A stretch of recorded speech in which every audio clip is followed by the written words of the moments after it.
Wrapper വേടന്റെ കയ്യിൽ നിന്നും പിടിച്ചെടുത്ത പുലിപ്പല്ല് യഥാർത്ഥ പുലിപ്പല്ലാണെന്ന് കൽക്കത്തയിലെ ലാബ് പരിശോധനയിൽ തെളിഞ്ഞു എന്നാണ് വാർത്ത. ഏതായാലും ഭരണം മാറിയപ്പോൾ വേടനും കാടനൊക്കെ പണി വന്നു തുടങ്ങി എന്നുള്ളതാണ്. നമസ്കാരം, ഞാൻ വിവേക് ബാലകൃഷ്ണൻ. വേടന്റെ കാര്യം എന്തിനാണ് ഇപ്പോൾ പറയുന്നത്?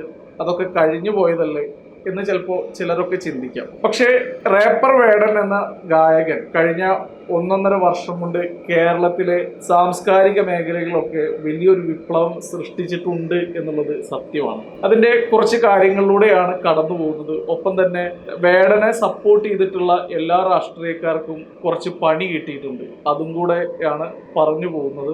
എന്താണ് വേടൻ വിപ്ലവകരമായിട്ടുള്ള മാറ്റങ്ങൾ കൊണ്ടുവന്നത് എന്നുള്ളതാണ്. വേടനെ ഒരുപാട് രാഷ്ട്രീയ നേതാക്കൾ സപ്പോർട്ട് ചെയ്യാനുള്ള കാരണം വേടന്റെ പരിപാടിയിൽ ജനപങ്കാളിത്തം അതിഭീകരമായി കൂടുതലാണ് എന്നുള്ളത് കൊണ്ടാണ്. ബാക്കി എല്ലാ കാര്യങ്ങളും അവരവിടെ മറക്കുകയാണ്. വേടനെ ശക്തമായി എതിർത്തത് BJP ആണ്. BJP-നെയാണ് വേടനും ശക്തമായി എതിർത്തത്. ദളിതനായ വേടൻ എന്തിനാണ് റാപ്പ് പാടുന്നത്, നാടൻപാട്ട് പാടിയ പോരെ എന്നാണ് കേരളത്തിലെ വിഷകലയായ ശശികല ചോദിച്ചത്. പിന്നീട് അങ്ങോട്ട് നടന്ന കാര്യങ്ങളൊക്കെ ഒരുപാട് മാറ്റങ്ങളാണ് സൃഷ്ടിച്ചത്. വേടന്റെ കേസും വേടന്റെ അതുപോലെയുള്ള വേടനെ പൂട്ടാൻ വേണ്ടിയിട്ടുള്ള കുറെ ശ്രമങ്ങളും ഒക്കെ നടക്കുന്നുണ്ട്.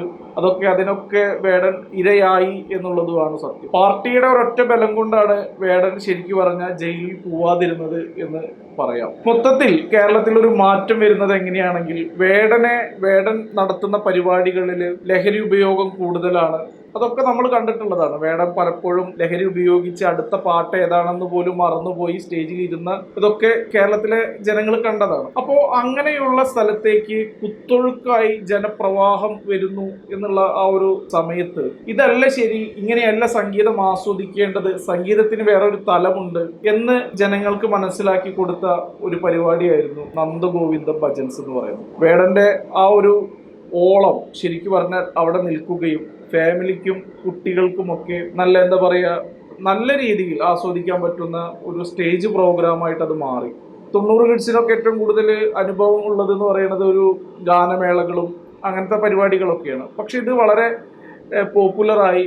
എന്നാൽ സിനിമാ പാട്ടുകളും ഉൾപ്പെടുത്തിക്കൊണ്ടുള്ള നന്ദഗോവിന്ദം ഭജൻസിനെ RSSും BJP-യും ശക്തമായി പിന്തുണയ്ക്കുകയും അവർക്ക് നല്ല രീതിയിൽ കേരളത്തിൽ ഉടനീളം പ്രോഗ്രാം ഉണ്ടാവുകയും ചെയ്തു.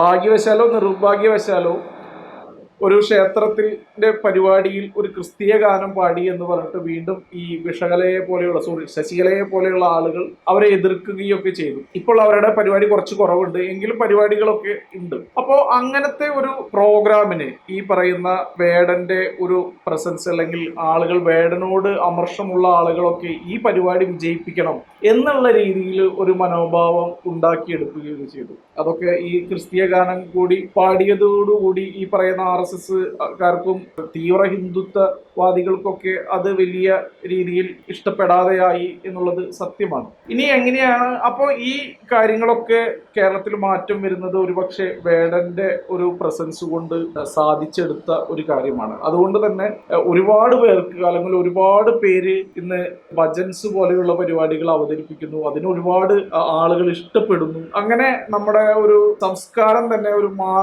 മാറിയ ഒരു രീതിയിലോട്ട് വന്നു എന്നുള്ളതാണ്. അതാണ് വേടന്റെ കൊണ്ടുണ്ടായ ഒരു ഗുണം എന്ന് പറയുന്നത്. എന്നാൽ വേടനെ ഇഷ്ടപ്പെടുന്ന ഒരുപാട് ആൾക്കാർ ഇപ്പോഴും ഉണ്ട്. വേടനെ സപ്പോർട്ട് ചെയ്യുന്ന ആളുകളുണ്ട്. വേടനെ സപ്പോർട്ട് ചെയ്ത കോൺഗ്രസ്സുകാരുണ്ട്. ആ കോൺഗ്രസ്സുകാർക്കൊക്കെ ശരിക്കും പറഞ്ഞു കഴിഞ്ഞാൽ 8ന്റെ പണി കിട്ടിയ പോലെയാണ്. ഇനി മനസ്സിലാക്കേണ്ടത് കോൺഗ്രസിലെ ആളുകൾ ദയവ് ചെയ്ത് വേടനെ സപ്പോർട്ട് ചെയ്യാതിരിക്കുക എന്നുള്ളതാണ്. തമാശക്ക് പറയാനുണ്ടോ? കാരണം മുമ്പ് സപ്പോർട്ട് ചെയ്തിട്ടുള്ള ആളുകളൊക്കെ ഉണ്ട്. അതായത് TN പ്രതാപൻ, രാഹുൽ മാങ്കൂട്ടം, ഷാഫി പറമ്പിൽ, ഇവർക്കൊക്കെ പിന്നീട് രാഷ്ട്രീയത്തിലുണ്ടായ വെല്ലുവിളികൾ വളരെ വലുതാണ്. TN പ്രതാപൻ തോറ്റു, രാഹുൽ മാങ്കൂട്ടം പാർട്ടിക്ക് പുറത്തായി, ഷാഫി പറമ്പിലിന് ഇപ്പോൾ അതിക്രൂരമായി സൈബർ ആക്രമണം നേരിടേണ്ടി വരുന്നു. ഇതൊന്നും വേടനെ സപ്പോർട്ട് ചെയ്തുകൊണ്ട് സംഭവിക്കുന്നതല്ല. അപ്പൊ നോർമലി അങ്ങനെ സംഭവിക്കുന്നുമുണ്ട്. മാത്രമല്ല MV ഗോവിന്ദൻ മാസ്റ്റർ വേടനെ സപ്പോർട്ട് ചെയ്തതാണ്. ആ കല്യാണവുമായി ബന്ധപ്പെട്ടിട്ട് ഗോവിന്ദ മാഷ്ക്ക് പണി കിട്ടി. ഗണേഷ് കുമാർ സപ്പോർട്ട് ചെയ്തതാണ്. ഗണേഷ് കുമാർ തോറ്റു, ചരിത്രത്തിൽ ആദ്യമായി തോറ്റു.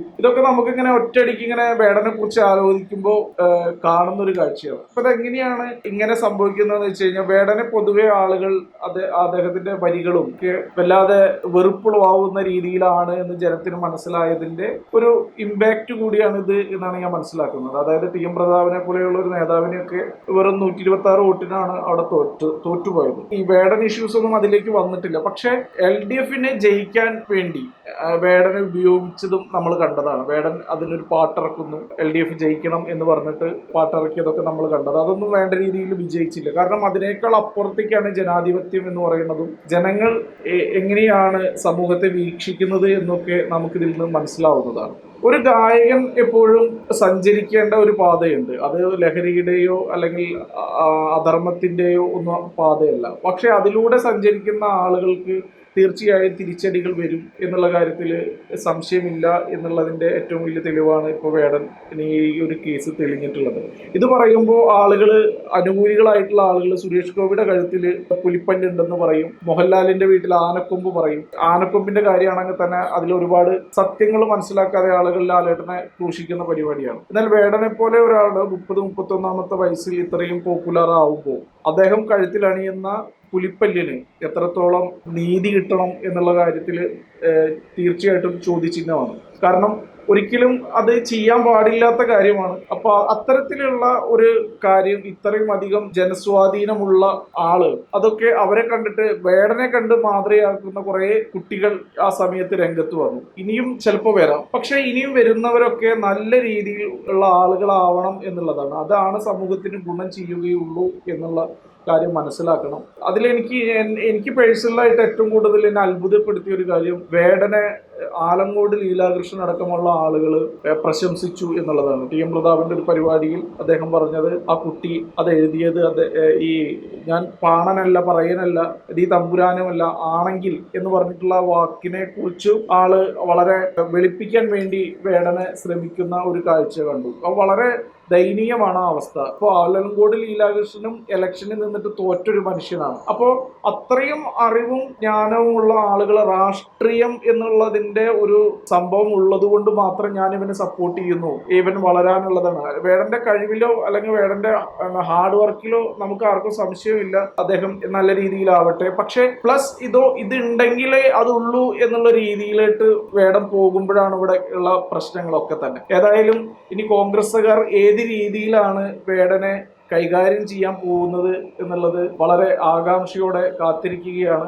ഏതായാലും വേടന്റെ പരിപാടികളൊക്കെ മലയാളികൾക്ക് ഏറെ ഇഷ്ടമുള്ളതാണ്. BJP-ക്കാരും RSS-കാരടക്കം തങ്ങൾക്ക് സപ്പോർട്ട് ഉണ്ടെന്ന് വളരെ പരസ്യമായി പറഞ്ഞൊരു ആളുകൂടിയാണ് വേടൻ. അപ്പൊ എല്ലാവർക്കും സംഗീതം ഇഷ്ടമാണ്. എല്ലാവർക്കും യാതൊരുവിധ വെറുപ്പുമില്ലാതെ ആസ്വദിക്കാൻ പറ്റുന്ന ഒരേ ഒരു കാര്യം, പണ്ഡിതനും പാമരനും ഒക്കെ ഒരേപോലെ ആസ്വദിക്കാൻ പറ്റുന്ന ഒരേ ഒരു കാര്യമാണ് സംഗീതം. അത് വേടനിൽ നല്ലപോലെ ഉണ്ട്. അത് ഇനിയും ആളുകളിലേക്ക് എത്തട്ടെ. ഈ പുലിപ്പല്ല് പോലെയുള്ള കേസുകളൊക്കെ വേടനിൽ നിന്ന് അകന്നു പോട്ടെ. നല്ലൊരു അന്തരീക്ഷത്തിൽ നല്ലൊരു പെർഫോമൻസ് വേടന് കാഴ്ചവെക്കാൻ കഴിയട്ടെ എന്ന് മാത്രമാണ് ഈ അവസരത്തിൽ പറയാനുള്ളത്.